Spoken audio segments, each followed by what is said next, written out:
La seconde partie de notre débat consacrée ce soir à la crise ukrainienne et aux sanctions décidées par les Occidentaux, les 28 qui sont réunis aujourd'hui, jeudi et demain, vendredi à Bruxelles pour mettre en place une riposte contre Moscou. Hier, le secrétaire général de l'OTAN, Anders Fogh Rasmussen, affirmait bien que le rattachement de la Crimée à la Russie constituait la plus grave menace pour la stabilité de l'Europe depuis la guerre froide. On l'écoute. Cela constitue un signal d'alarme pour la communauté euro-atlantique, pour l'OTAN et pour tous ceux qui sont engagés dans la défense d'une Europe entière, libre et en paix. Nous avons connu d'autres crises en Europe ces dernières années. Les Balkans dans les années 90, la Géorgie en 2008. Mais il s'agit là de la plus grave menace à la sécurité et à la stabilité de l'Europe depuis la fin de la guerre froide. Isabelle Lasserre, est-ce qu'on assiste à une nouvelle guerre froide aujourd'hui ? Écoutez, pas encore, parce qu'on est en 2014 et que la Russie comme l'Europe vivent dans un monde mondialisé, totalement interdépendant. Donc on ne peut pas imaginer qu'un rideau de fer soit à nouveau construit pour séparer ces deux parties. Cela dit, on est au début d'une spirale qui pourrait nous emmener quand même suffisamment loin et bloquer la résolution de plusieurs grands dossiers internationaux. Je pense par exemple aux questions de désarmement nucléaire. Ça, c'est le premier dossier qui risque de subir des conséquences négatives de la brouille entre l'Occident et la Russie. Moscou a déjà menacé de remettre en cause certaines des dispositions, enfin la vérification des inspecteurs, les inspecteurs du désarmement prévu par New START, qui était le nouveau traité START conclu entre les États-Unis et la Russie. Ensuite, on a un deuxième dossier qui pourrait pâtir de la crise aujourd'hui, c'est la guerre en Syrie, la résolution de la guerre en Syrie. Non pas qu'elle soit bien engagée, mais elle a un corollaire. Moscou est resté inflexible quand même. Elle a un corollaire qui est le désarmement chimique qui a été apporté sur un plateau pour éviter des frappes contre Damas par la Russie fin août 2013. Et donc la Russie a les moyens de ralentir ce processus qui déjà pour l'instant ne va pas très vite. Troisième dossier, c'est effectivement la question du nucléaire iranien. Moscou traînait un petit peu des pieds, mais une certaine unité des 5 membres du Conseil de sécurité et de l'Allemagne qui gère avec l'Iran ce dossier très sensible qui empoisonne les relations internationales depuis 10 ans, s'était faite depuis quelque temps. Est-ce que Moscou va manifester des signes de mauvaise volonté ? On ne peut pas le savoir pour l'instant. En même temps, Moscou n'a pas intérêt à avoir un Iran nucléaire, donc pourrait aussi tout à fait dissocier la crise actuelle du règlement de la crise nucléaire. Nicolas Dungan, on parlait tout à l'heure de la faiblesse des Européens, mais Barack Obama, lui également, n'a-t-il pas été faible avec Vladimir Poutine ? Le problème, le dilemme, si vous voulez, c'est qu'on n'a rien vu venir. Alors que les Russes, depuis des années, et même dans une conférence à Paris il y a 5 ans, ce mois-ci, ont très clairement affiché le sentiment qu'ils étaient victimes d'un encerclement. Si vous regardez la mer Noire, vous avez la Turquie qui est l'OTAN en bas, la Roumanie et la Bulgarie à l'ouest, l'Ukraine et la Russie au nord et un peu de Géorgie. C'est déjà un encerclement de la flotte en Crimée. Et donc, le problème, c'est qu'on n'a pas pris au sérieux ce sentiment. On a cru que c'était soit de la propagande, soit qu'ils avaient perdu la guerre froide et on pouvait ne pas en tenir compte. Mais la réalité, c'est que ce qu'ils exprimaient, c'était leur vrai sentiment. Donc, aujourd'hui, si on est désemparé, c'est qu'on n'a pas pris au sérieux ce qui se disait avant et un sentiment qui s'exprimait assez ouvertement et assez largement. Et donc aujourd'hui, nous devons à la fois, comme ont dit vos autres invités, on doit faire preuve de force, mais sans empirer la situation. Parce qu'on se trouve devant une injustice et une illégitimité qui ont été commises, la prise de la Crimée de la sorte, mais chez les Russes, ils considèrent que le changement de gouvernement à Kiev relève de la même chose. Donc, et d'ailleurs, c'est la faute non seulement des États-Unis, mais aussi de l'Union européenne, parce qu'on a pris un point de vue tout à fait technocratique devant l'accord de libre-échange qui devait se signer entre l'Ukraine et l'Union européenne, alors que pour les Russes, c'était plein d'implications géopolitiques.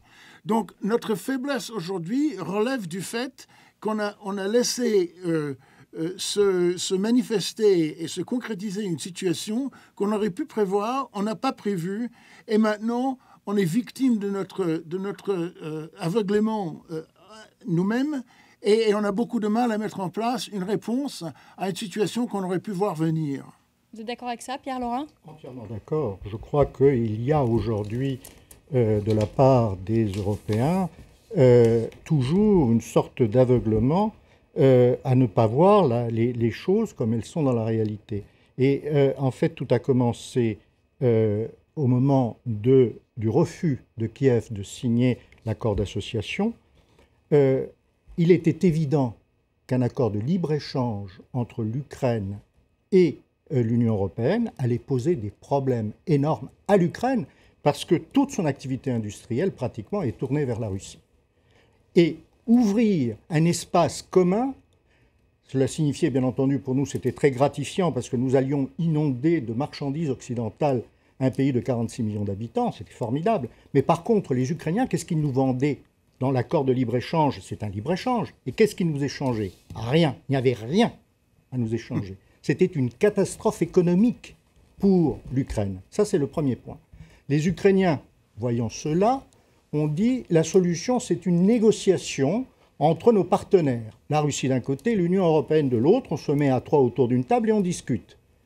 La Russie a accepté, pas les Européens. Pourquoi? Bien parce qu'il n'y avait pas, au sein des 28, une union suffisante pour accepter. Donc, ils sont restés coincés sur leur position, y compris jusqu'à accepter l'inacceptable, c'est-à-dire que des ministres des Affaires étrangères de 3 pays importants de l'Union posent leur signature sur un document de sortie de crise à Kiev et qu'ils y renoncent dès le lendemain en disant non, en fait, nous avons simplement voulu tromper Yanukovych. C'est quoi cette diplomatie?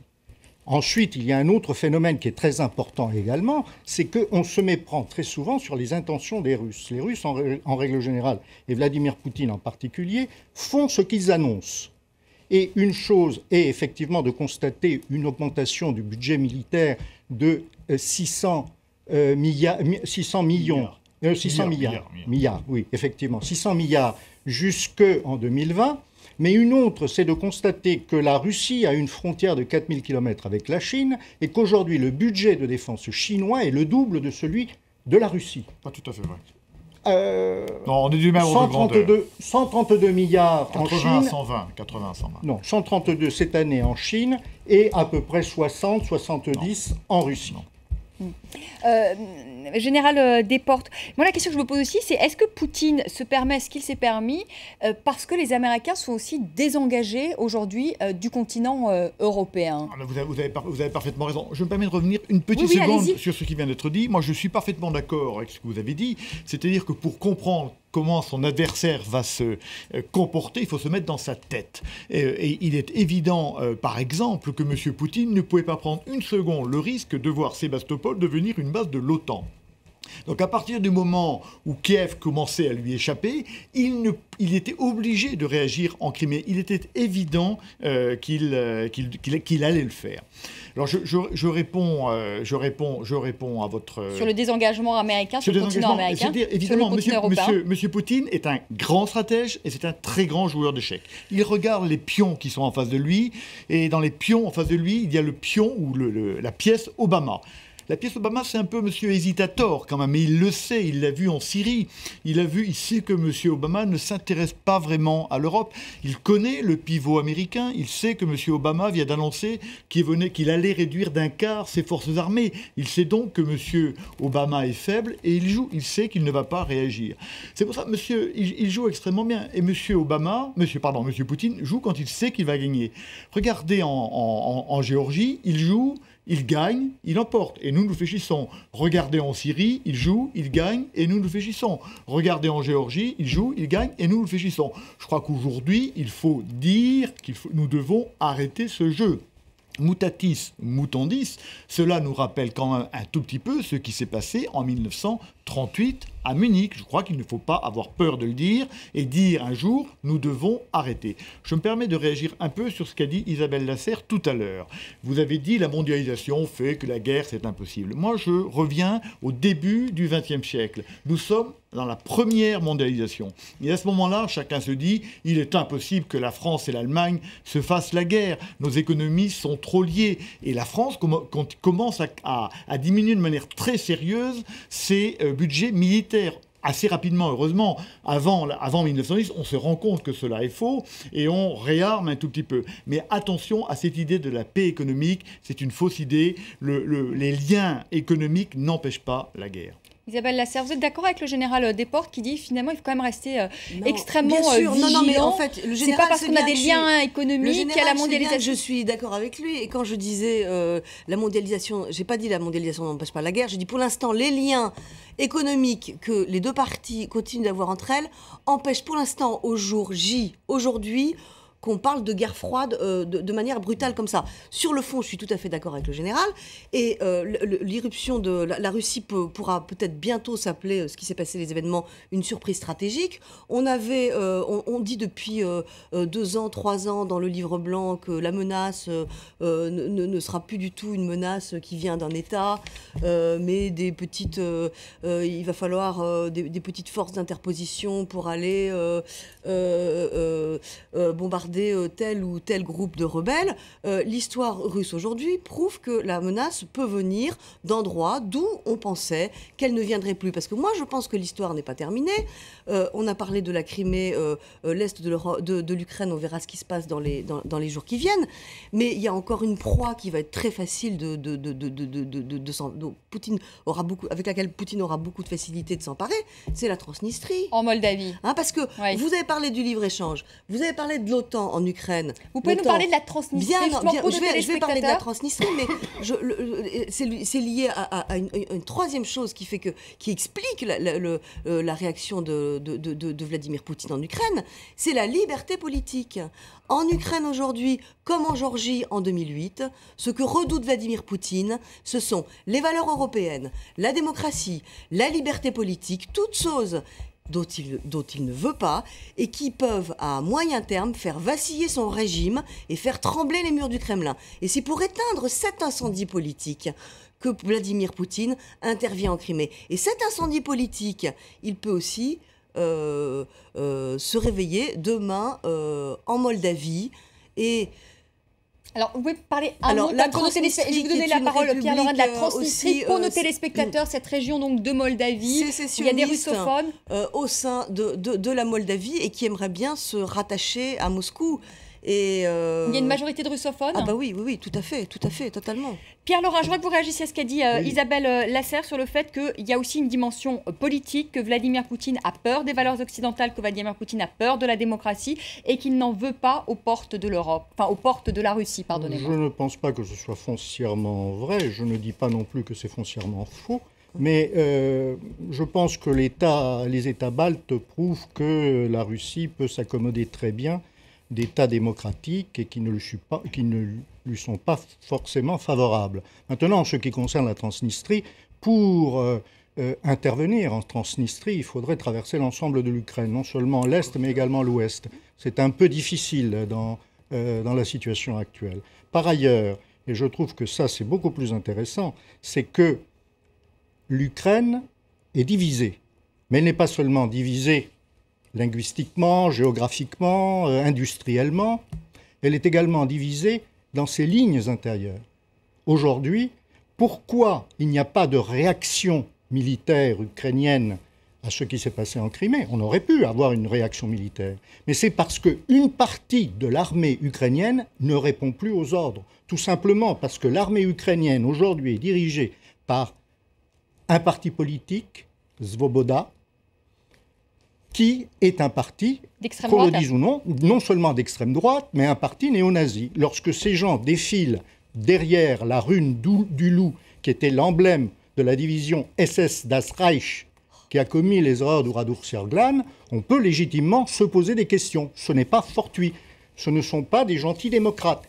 Et de nombreux militaires ukrainiens, en Crimée, mais ailleurs également, tournent le dos au ministre de la Défense de Svoboda, Teniur, pour soit devenir neutre, soit se rallier à la Crimée lorsqu'ils sont en Crimée. Vous dites une armée donc qui est divisée en fait. Je crois que c'est l'un des principaux phénomènes auxquels on assiste aujourd'hui. Général Desportes, elle est divisée cette armée ukrainienne ? Écoutez, en tout cas, ce qui est sûr, c'est qu'elle est extrêmement faible. Elle est extrêmement faible aujourd'hui parce que le rapport entre la puissance de l'armée ukrainienne, c'est simple. Hein. Les armées de terre, c'est 1 à 4 à peu près. Les armées de l'air, c'est 1 à 8. Et les marines, c'est 1 à 10. Donc on voit bien que c'est une armée qui ne représente militairement rien contre l'armée russe. Ça, c'est à peu près clair. Je voudrais rebondir un peu sur ce que vous avez dit.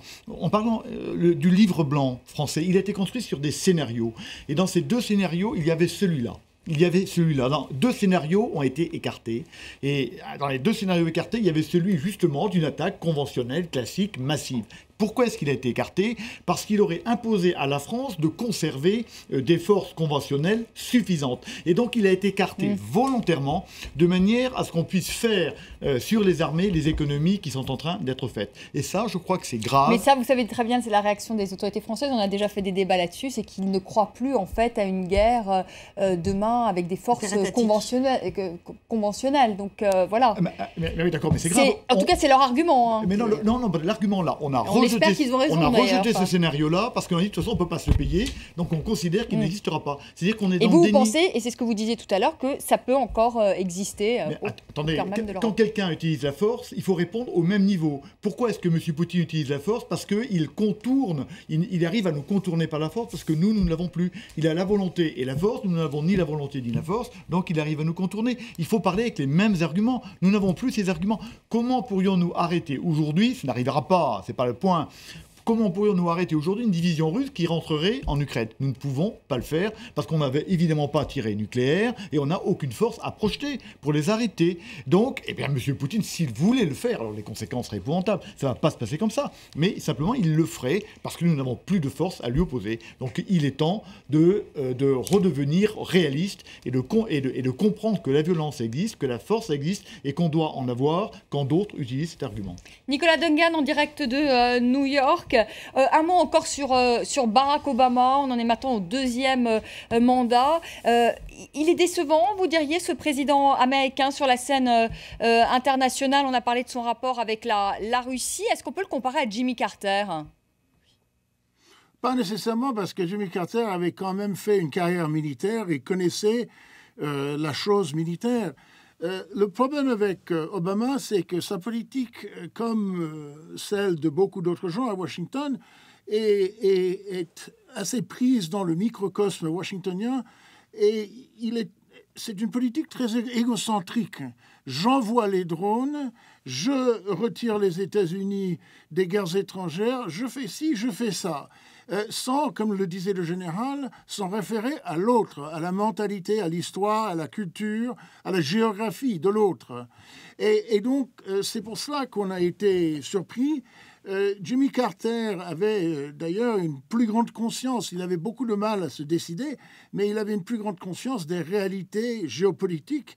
Et aujourd'hui, le problème, et il faut ajouter à ce que disait le général tout à l'heure, le fait que Obama sait très bien qu'il y a une opposition totale de la part du public américain pour envoyer des soldats américains à l'étranger pour pratiquement quelque motif que ce soit.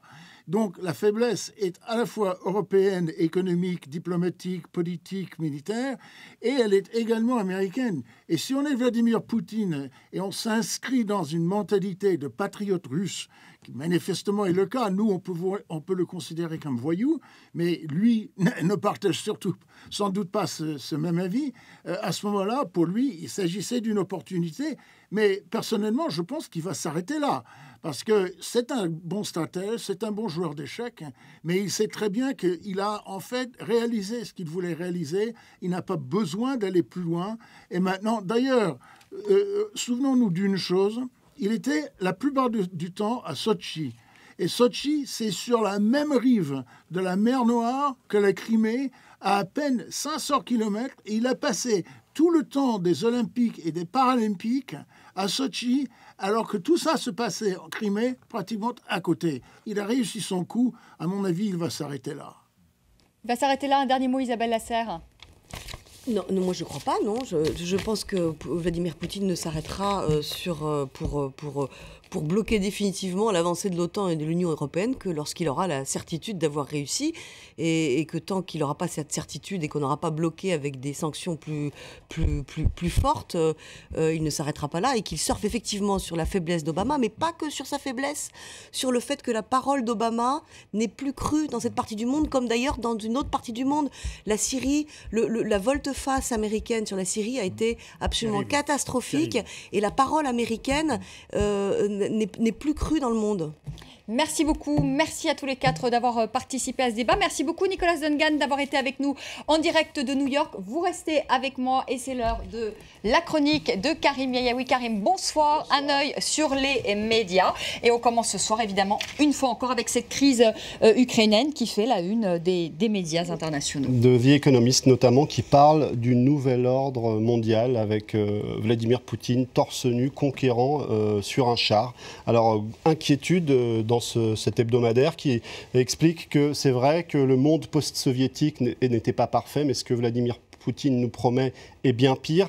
Cet article souligne que les arguments avancés par Vladimir Poutine pour récupérer la Crimée comme un fruit mûr, eh bien, ça pourrait attiser des tensions un petit peu partout et enflammer un certain nombre de régions du monde où on pourrait avancer l'histoire, le patriotisme, le nationalisme pour raviver des tensions entre certains pays. Alors, peut-on parler de guerre froide ou de résurgence de la guerre froide?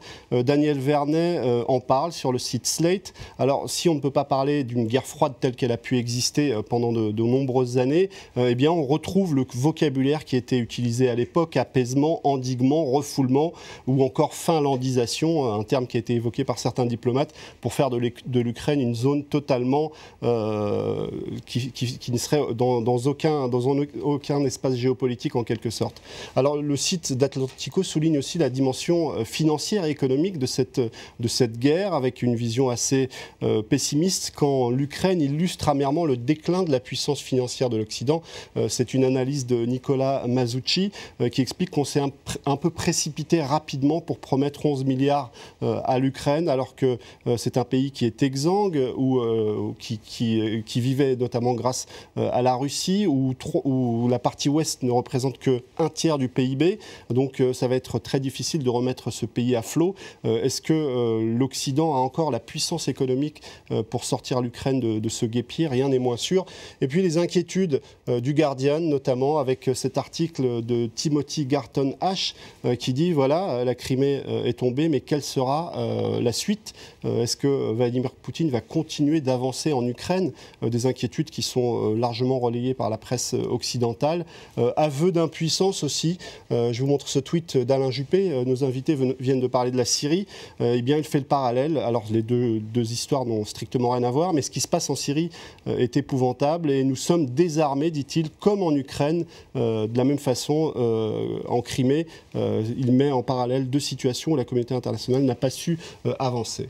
Et sur les réseaux sociaux, il y a aussi ceux qui célèbrent la toute-puissance de Vladimir Poutine. Alors, du côté de la twittosphère russe, notamment, on partageait beaucoup ce dessin qui montre avec quelle facilité la Russie, représentée par cet ours blanc, a fait tomber la Crimée. Et puis ce dessin très partagé qui critique au passage les États-Unis, avec l'oncle Sam qui passe dans certaines régions du monde en les laissant à feu, à sang. Et lorsqu'il tombe sur la Russie qui l'attend en Ukraine, c'est un petit peu plus compliqué pour lui.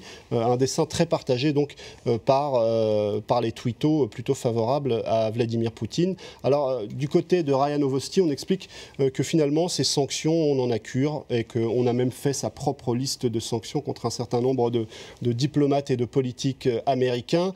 RIA Novosti qui relaye aussi cet article, une reprise du journal pro-russe Vedomosti, qui explique à quel point la popularité de Vladimir Poutine s'est envolée grâce à cette affaire. Et puis on parle aussi de ces bateaux français. Oui, c'est Mistral.